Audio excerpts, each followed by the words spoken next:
So first of all, can you introduce yourself for the audience in Taiwan? Sure. Yeah, my name's Peter Tierney. I'm a researcher and sports scientist and strength and conditioning coach, a little bit of everything. I'm currently working in industry actually directly as a senior researcher, but previous to that, I spent over 2 years working in football or soccer in England, and then I spent before that just over 5 years working in rugby. So the roles I held there were sort of I guess like hybrid roles. They were sort of strength and conditioning and sports science roles. And yeah, spent 8 years working across a couple of different sports. And then whilst I was doing that, also got my master's and PhD in sports science kind of along the way. Cool, love that. So uh, today I kind of want to talk a little bit about like the energy system and some of the heart rate variability about your post. Okay, Sure, yeah, that's no problem. so kind of want to go back to when you train rugby or like soccer. How do you see the sport demand for like the energy system and how do you program it? Sure. It like team sports and particularly football and rugby are um I think they require like every energy system and every like you have to train quite broadly. Um but the thing that I always like or somebody had sort of mentioned this to me is that rugby and football or soccer are 80 and 90-minute games. So the aerobic system, of course, given just the duration of the competition or activity, is so important to those sports. That's not to say it's the only trait, but I think given what we know about how developing the aerobic system can help, I guess, like increase or speed up recovery between sessions, it can help recovery between high intensity efforts. That to me is, I guess, like the foundation of those sports. Of course, like the anaerobic system, and then even thinking about like strength and power and speed are so important. So yeah, team sports are definitely complex because it's definitely not just one or the other. And there's so much, I guess, involved in like training and preparing for those. So a lot of it is linked to your question is like really trying to understand the game. And that is where a lot of practitioners, I think, recently over the last number of years have used GPS technology and microsense technology to really try to understand alongside the heart rate response or internal response to those games.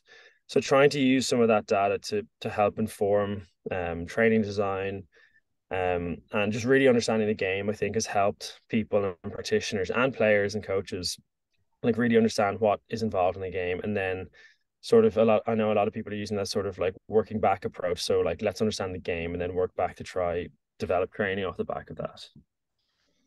Cool. So, uh, kind of want to like dive a little bit deeper for this. So for rugby or like soccer, basically like rugby, there's a one game per week. Am I right? Yeah, for the most part, yeah, one game per week. Yeah. So, do you do any like conditioning between the week or just let the game do the do the thing? So yes and no. In the squad that I was in, yeah, we played once a week, and so usually we had like a reasonably big squad, and um a lot of like how we structured for a number of reasons was we did use like a quite a high number of players. So players are rotating in and out of different match weeks. So you may not play two matches in 2 weeks. You might play one match and then the following week you might be a substitute and then you might not play the following week after that. So in that case, yes, we definitely did add in conditioning.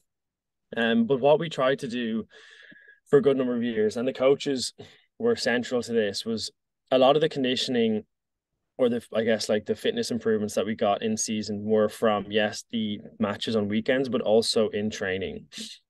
So in Leinster we trained at a very high intensity, particularly 2 days per week. So particularly on Tuesday, so the furthest point away from the game. So effectively we were getting 2 to 3 days of conditioning if you include a match and then two tough training sessions. And we monitored that with with GPS to try and ensure that they were like, you know, accumulating or being exposed to like long durations at I guess like game intensity. So off the back of that, a lot of players didn't need additional conditioning. However, if players weren't playing or partaking in full matches and training, we definitely would. And so the example that I give for additional conditioning is if a player is not involved in a match on both weekends, they would do additional conditioning probably 2 to 3 times outside of that. And particularly on a Friday or Thursday, for example, most of the games would have been Friday, Saturday, or Sunday. And if players weren't involved in those fixtures on weekends, we would certainly add in a lot of conditioning towards the back end of the week, almost to simulate as if they were playing a match, so that if they were brought back in the following week, they were physically prepared anyway. Cool. So is there like some drills you would do on for those players who hadn't had enough of the gameplay to train for Um, conditioning? so yeah, we again like even towards the end of the week, we would try always accumulate, or I guess like expose players to fitness through rugby sessions and training. So a lot of our conditioning, we worked with the rugby coaches in the back end of the week to try get them to so that there was like skill elements involved and decision making involved in their conditioning. And we usually try to base what they did at the end of the week based on what they have already done during the week. So, for example, if players had already had a really high 2 or 3 sessions of high speed running, for example, and we knew that okay, we wanted the following week they were going to be involved, so we wanted them to make sure that they were physically prepared. So we may alter the conditioning at the back end of the week towards maybe more of a collision or an acceleration, deceleration focused session based on what they've been exposed to earlier on in the week. So for a player who has trained maybe Monday, Tuesday, Thursday, they may have, yeah, like I said, accumulated a lot of high speed running, a lot of sprint distance. We would sit down with the coaches on the Thursday and say, look, the type of session that we want to try get tomorrow from a physical perspective is based around maybe shorter, sharper conditioning or drills, a lot of stop start, a lot of like down and upper contact oriented work. And we would sit down and try establish I guess like the best session for those players with the coaches at the end of the week. Cool. So I know for like soccer schedule is probably gonna be different with rugby, am I right? It's a little bit crazier, right? Yeah, it's a little bit. It depends on the sort of competition stuff that you're involved in.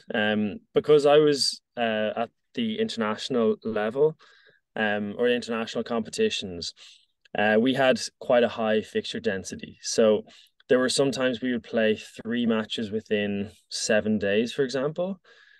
So it can be quite, 3 matches in a week versus 1 match per week is, yeah, a very different challenge for players, coaches, and staff as well.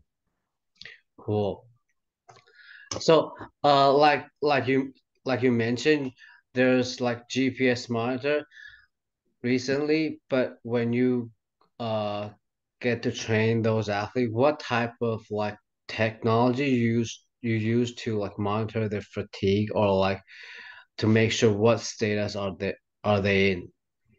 Yeah, in those two settings, a lot of it was based around like questionnaires, so morning monitoring, and we would collect, we would assess, I guess, their readiness to train or recovery, whichever terminology you want to use, based on a combination of, I guess, the questions that we ask them every morning, um, the sort of, I guess, objective or not objective, sorry, the like external load variable, so like how much workload players had been exposed to, and also then combining those two things, having a conversation with players and seeing how they're feeling. So some of the questions, like they would do a number of different tests as well in the morning. So a lot of the questions will be oriented around like how they've slept, their energy, their mood, their soreness, if they have specific soreness within locations. And then we go through a number of, I guess, quite basic like movement screens. So ankle range of motion. We used to use things like groin squeeze, sit and reach and certain things. And if any variables from that morning questionnaire were different to normal, so outside of a normal range for that player, whether that was higher or lower, that would prompt us to have a conversation with that player and try and understand, why. And I say us, that's a combination of medical and performance staff. So that could be physio, that could be a nutritionist, that could be strength and conditioning coach or sports scientist. And the process then was trying to, if there were any sort of flags for us outside of a normal range for any player, we would have a conversation at the start of the day and then make some adjustments to training based off of that, have a conversation with the player and the coaches to try and make sure that we could still get them to train, but that everybody was aware that, there might be something that we need to adjust here. Cool. So, in your Instagram, you post a lot of things about like heart rate variability, right? Yeah, So sure. can you like explain it to us? What is heart rate variability and how to like use this kind of data to like monitor everyday like health or like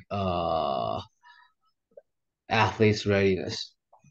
Sure, yeah. So yeah, and again, I'll start this by saying like I learned quite a lot from other people on this, on heart rate variability and how to use it. There's like particularly two guys anyway, and a number of others, but Andrew Flatt and Marco Altini are two very good researchers, focused on the application of heart rate variability monitoring within, I guess, like general population, but also athletic population. So if anyone wants to really deep dive into it, I would definitely recommend interacting and following and reading some of the work of those two guys, because I learned a ton from them. But heart rate variability is, in, I guess, by the name, the variance in time between heartbeats. So typically, it's a representation of autonomic nervous system status.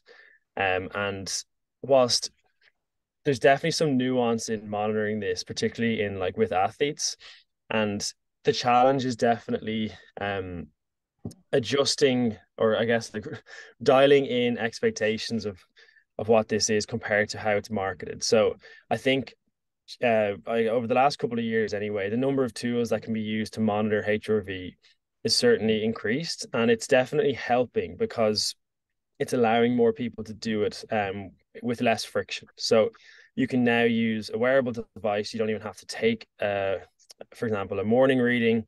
That's still probably recommended, but it's becoming a lot easier for people. But I think with marketing, there's a sort of a way of thinking that higher is always better for that particular variable.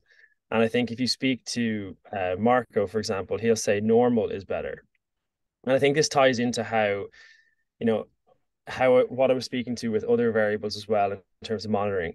If there are things outside of a normal range, and that might be a soreness level, that might be flexibility, that might be mood or energy, but it also, in this case, would be heart rate variability. If that's outside of a normal range, whether that's excessively high or excessively low, that to me is certainly a flag. It's not to say that I would ever stop training or something off of one flag, but if I see a trend in that, so if, for example, HRV is suppressed in an athlete for 2-3 days consecutively, I think that's certainly reason, and just reason, to adjust training. And whether that might be to remove a stressor, it might be just to reduce intensity, or it might be to I guess, add in additional recovery strategies to see if we can get that athlete's autonomic nervous system status back to what it's normally at.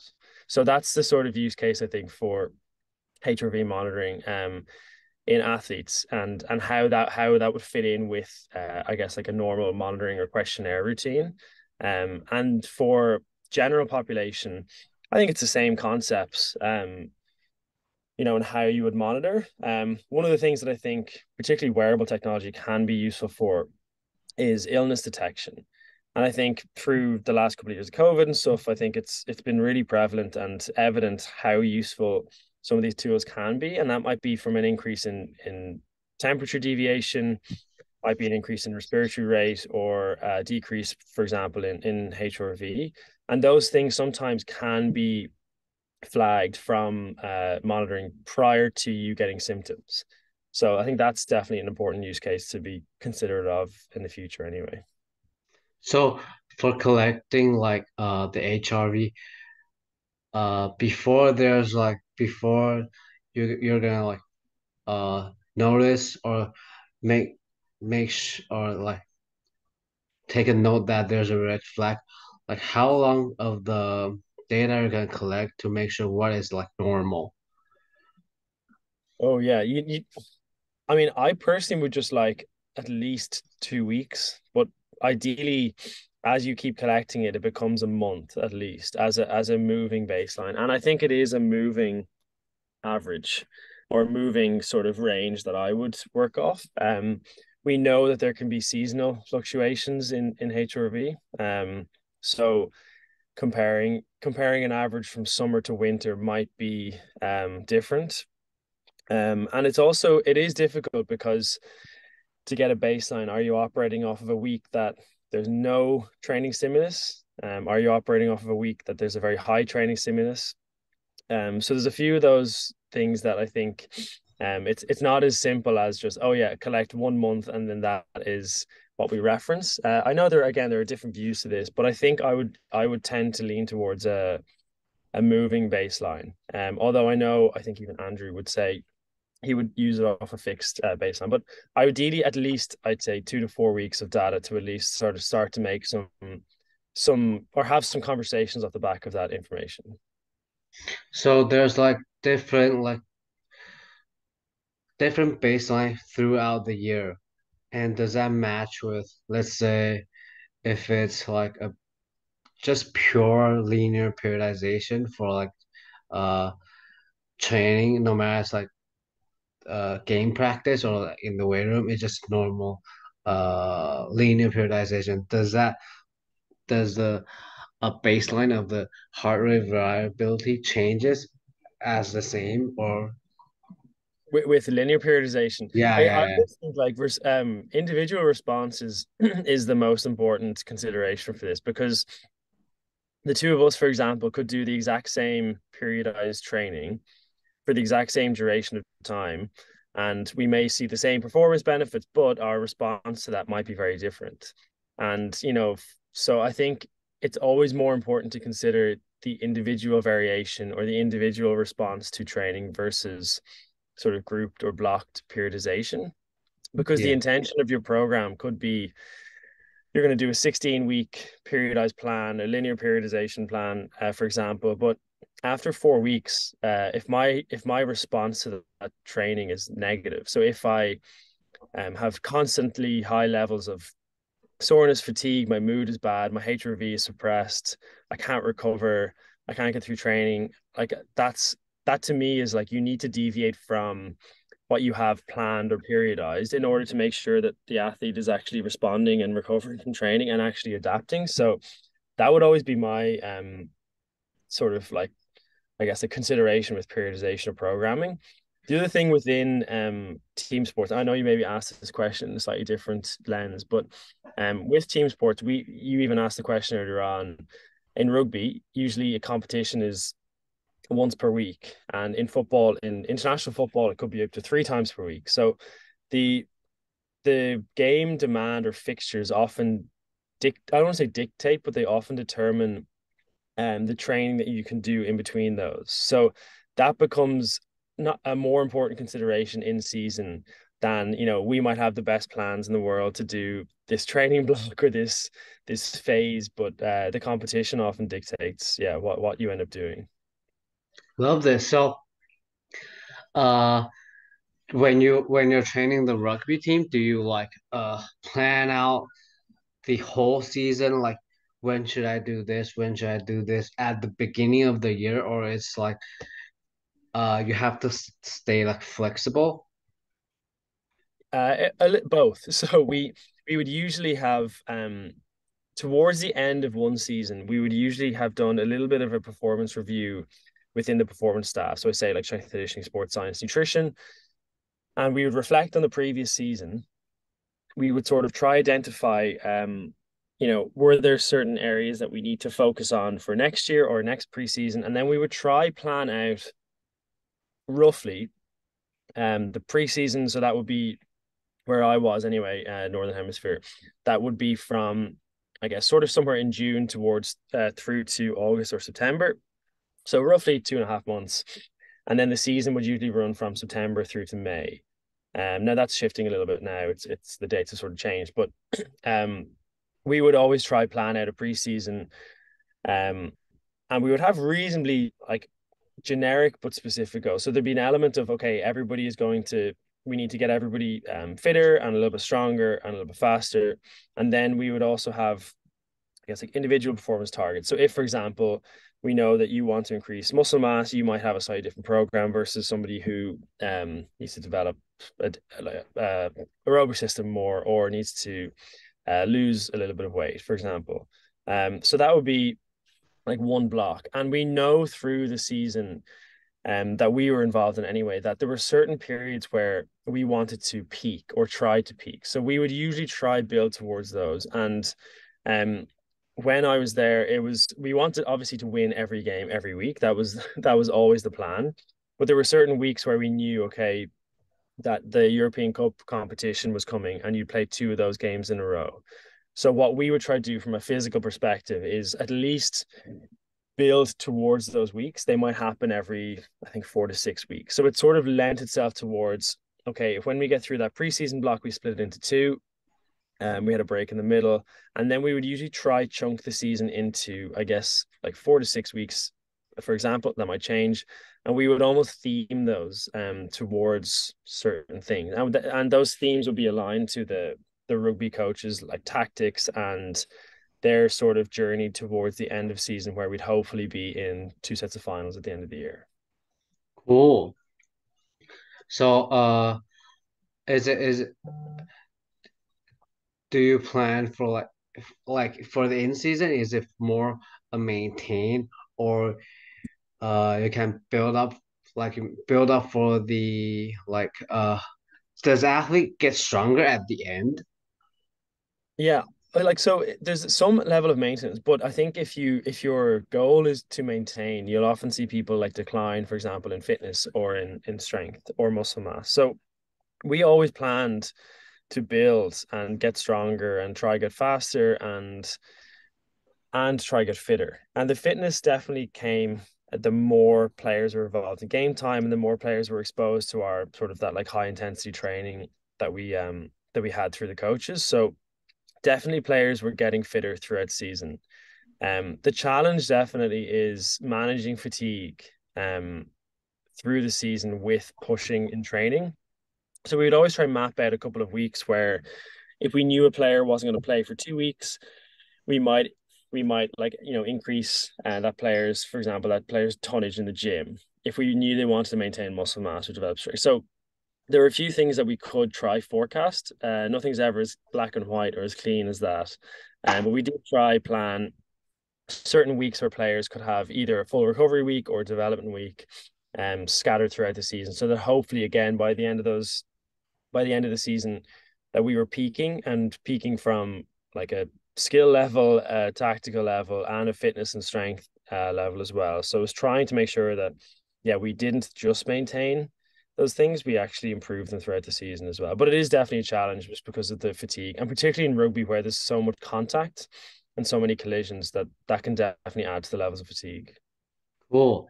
That leads me to the next question is is there like when you are training like athletes, how do you help them to have like better recovery or like better to get like better adapt?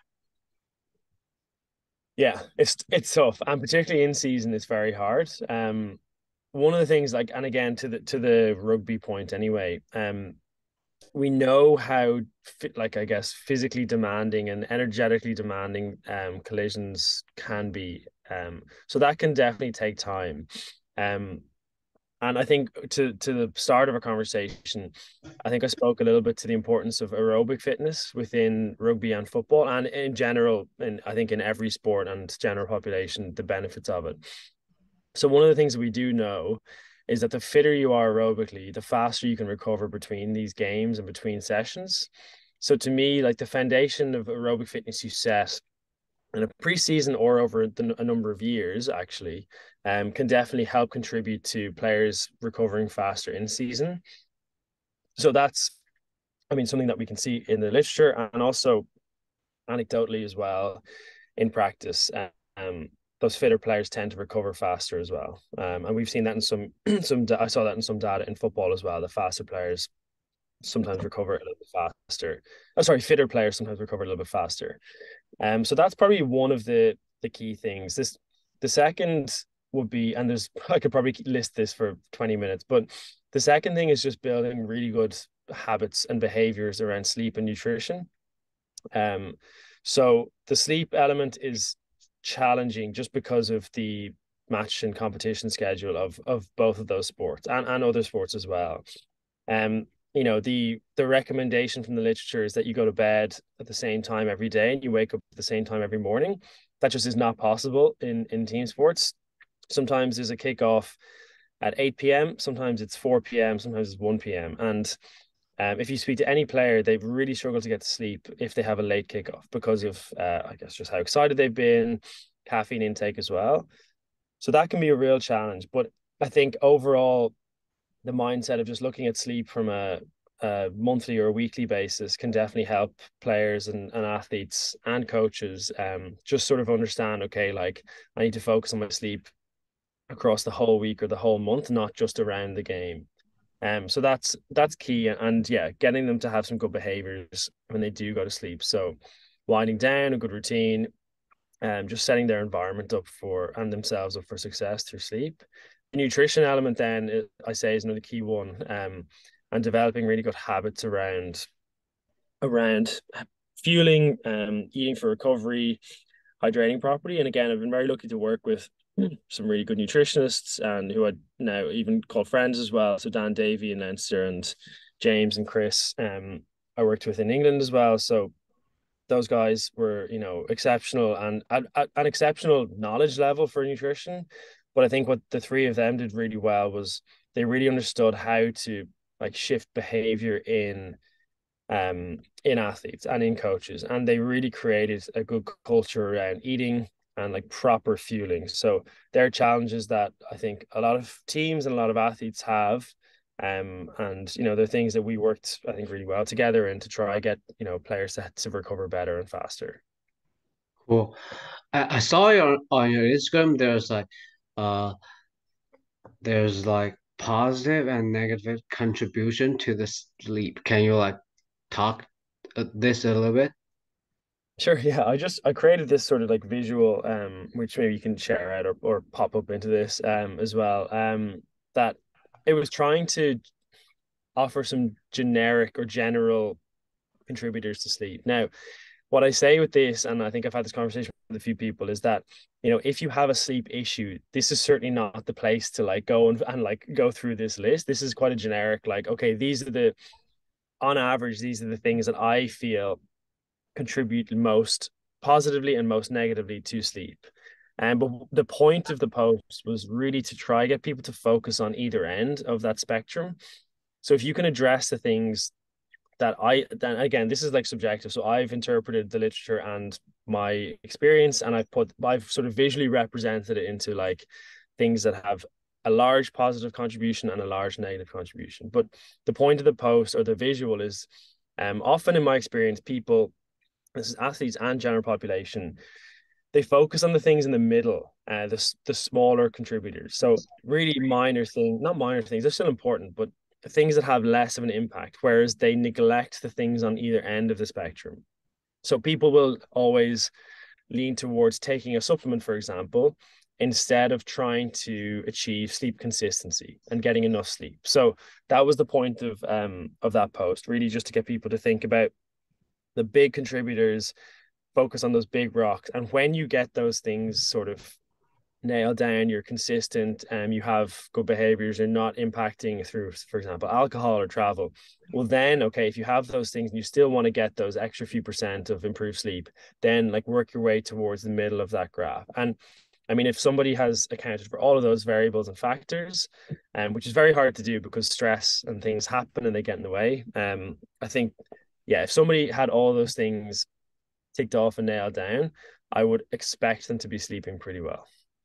Cool. I want to discuss about another topic about like it's also about like recovery is like ice bath.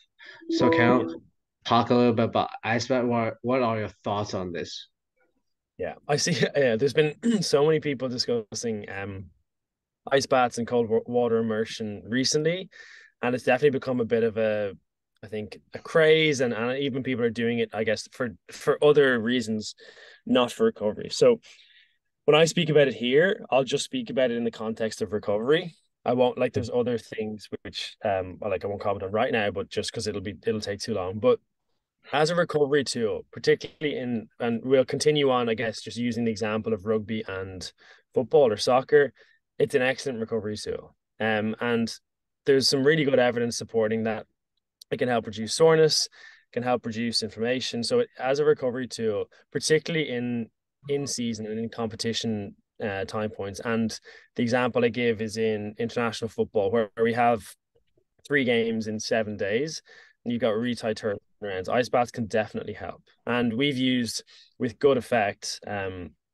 Ice baths, cold water immersion. We've used contrast water bathing as well, and those things can and have resulted in very quick and enhanced recovery from in between some of those games. I think sometimes the consideration that people have said has been around its blunting effect on muscle mass development and strength. Now, whilst there is some evidence suggesting that, I also have seen some recent evidence saying it does not have an impact on muscle strength and muscle mass.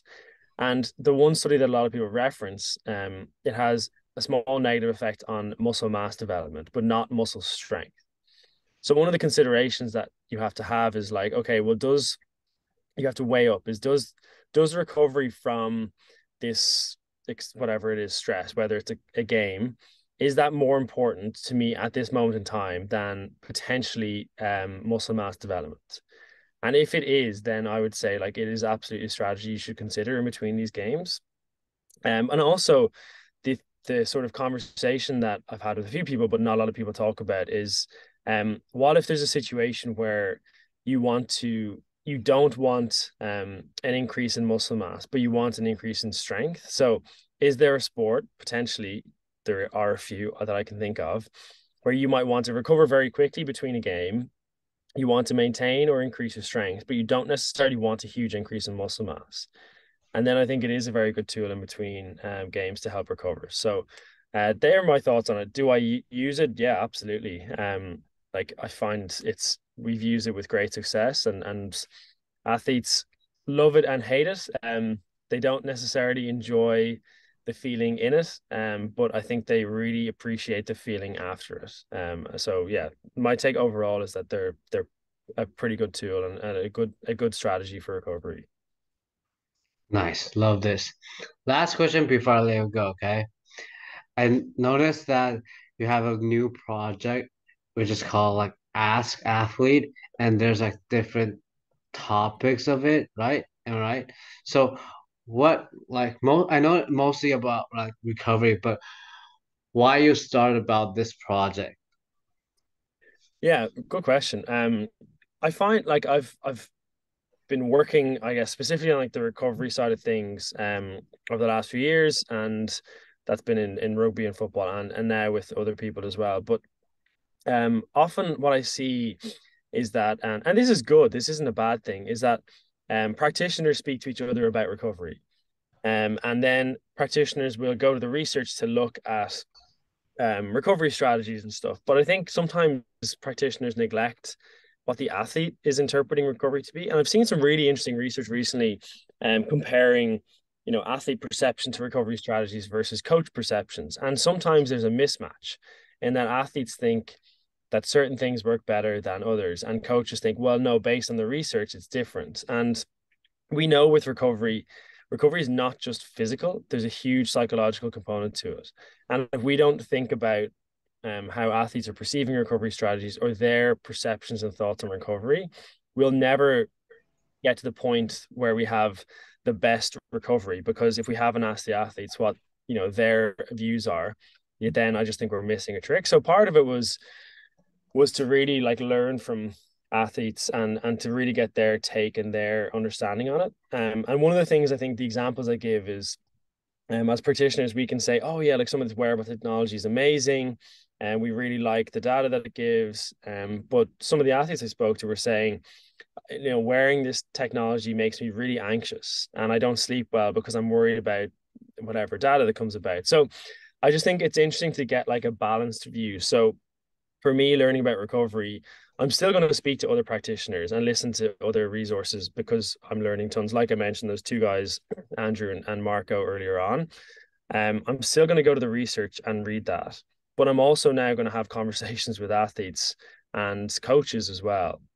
And that was one of the things I think that I learned from working and really appreciating getting the athletes into or the athletes in the intake their input on recovery, and that goes for other things, even training as well, and their perception on food and everything else. So I think just really wanted to highlight the athlete's view on recovery for that. Nice, nice. That's like all the questions I have for today. So if there's like coaches are interested in what we're talking about today, where can they reach out to you? Yeah, like you've kind of commented on, I'm on Instagram and Twitter, and I find them great platforms because you know I've been connected with a lot of people, even like yourself. Like I think you'd reached out to me initially on Instagram. So yeah, I'm on there and I try post a few things, and I'll always I might be a bit slow sometimes, but I'll always try to get back to everybody at some stage anyway. So Instagram would be a good place to connect, or Twitter. Yeah, Cool. Appreciate that, man. no problem. Yeah.